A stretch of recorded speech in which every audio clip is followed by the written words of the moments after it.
Hello, grade 6 teachers, and welcome to your February Pacing Guide overview video. My name is Samantha Davidson, and you can reach me at samantha.davidson@ecsd.net for any questions, comments, if you want me to come out and support you with some planning or new lesson ideas, or even to come out and model with some lessons, especially some of the things we're talking about in February. Just reach out via email or via Teams. I'm happy to come out and support you in classes or spend some time planning with you. All right, so for today, we are looking at the February Pacing Guide. So, of course, we're still looking at demonstrating an understanding of the dynamic relationship between government and citizens. Specifically for February, we're now moving on to collective rights. So, we've kind of looked at the individual rights, we've looked at the Charter from individual rights and freedom standpoint and how legislation has protected those rights over time. But now for February, we're looking at specifically collective rights. And of course, we want to continue looking at community impacts and decision making throughout the year as well. So, making sure that we're looking at that and including current events regularly into our program. So we're looking at developing the skills of critical thinking, creative thinking.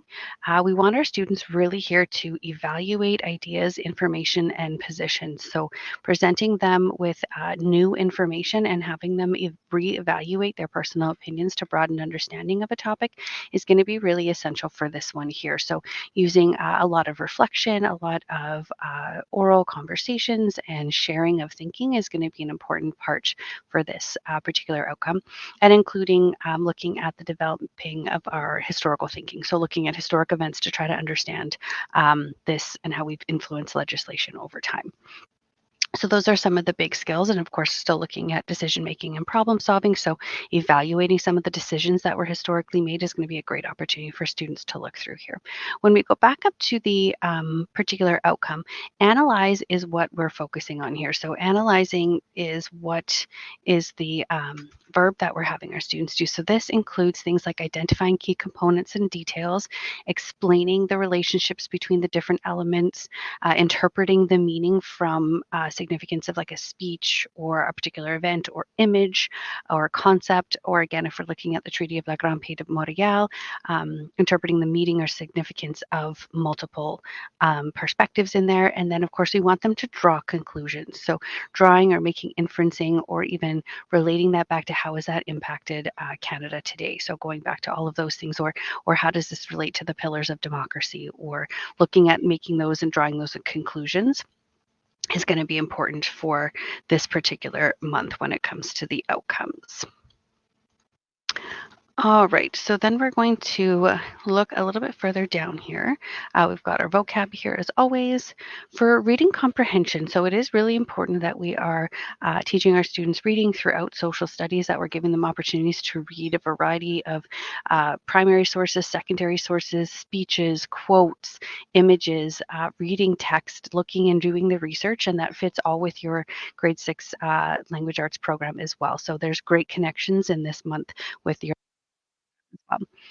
so we want, of course, our students to continue to make connections. So how is this relating to what we see in the world today? How is this relating to events in our community? How is this relating to things that are happening in the legislature right now? So it's important for them to have that opportunity and to gain that background knowledge.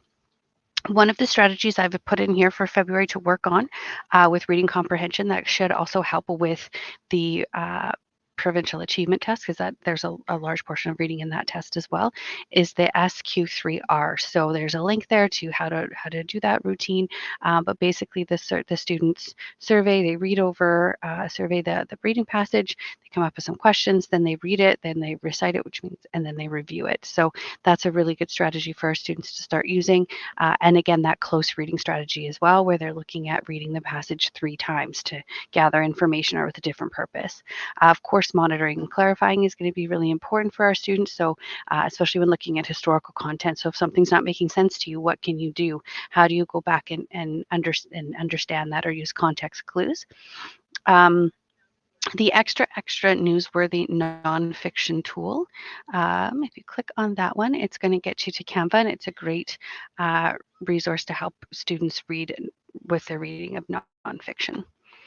All right, and then of course, writing assignments are going to continue to be important.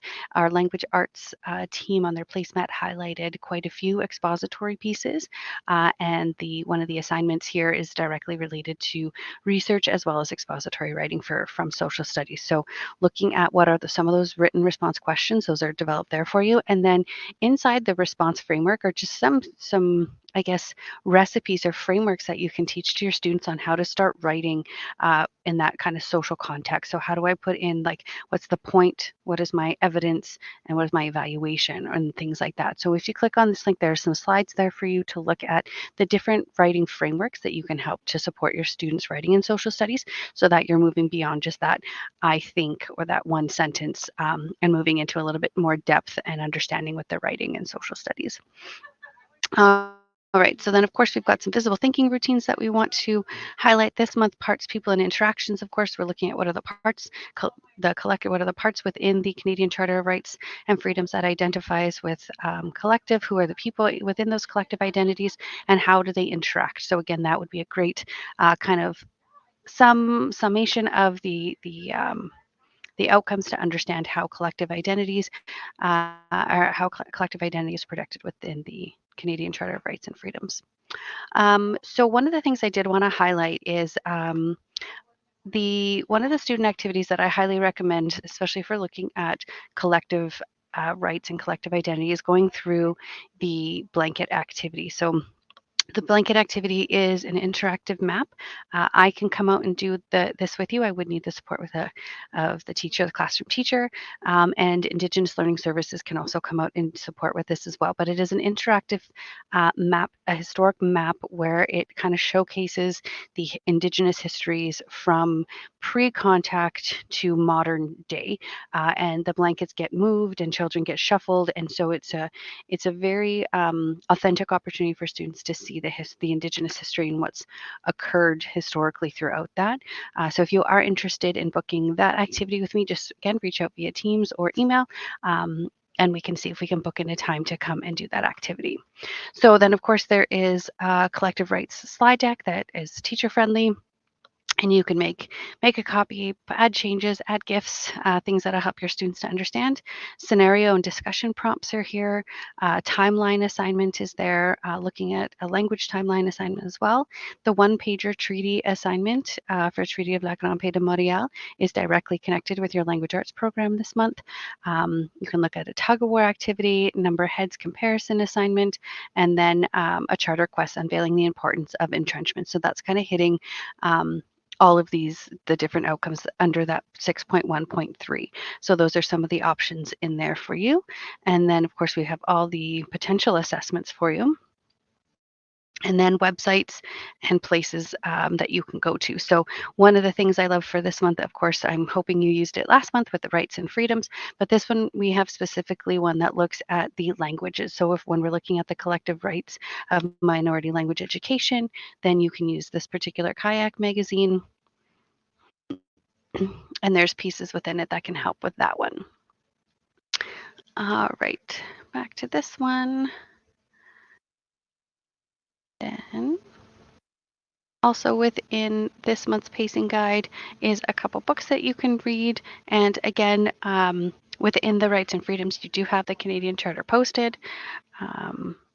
Make sure around the charter you have pictures of people who have impacted that over time. So that's going to be an important piece as well. We can have Famous Five, Pierre Trudeau, different images along there. You can have students create those and add to your bulletin board as well. One of the great pieces within here is the Canadian Museum. And when we click on this resource, you have the Treaty of La Grande Paix de Montréal, and it's got kind of all of the additional information. You've got some primary sources to look at here. You've got the interactive feature. So when you launch that interactive feature,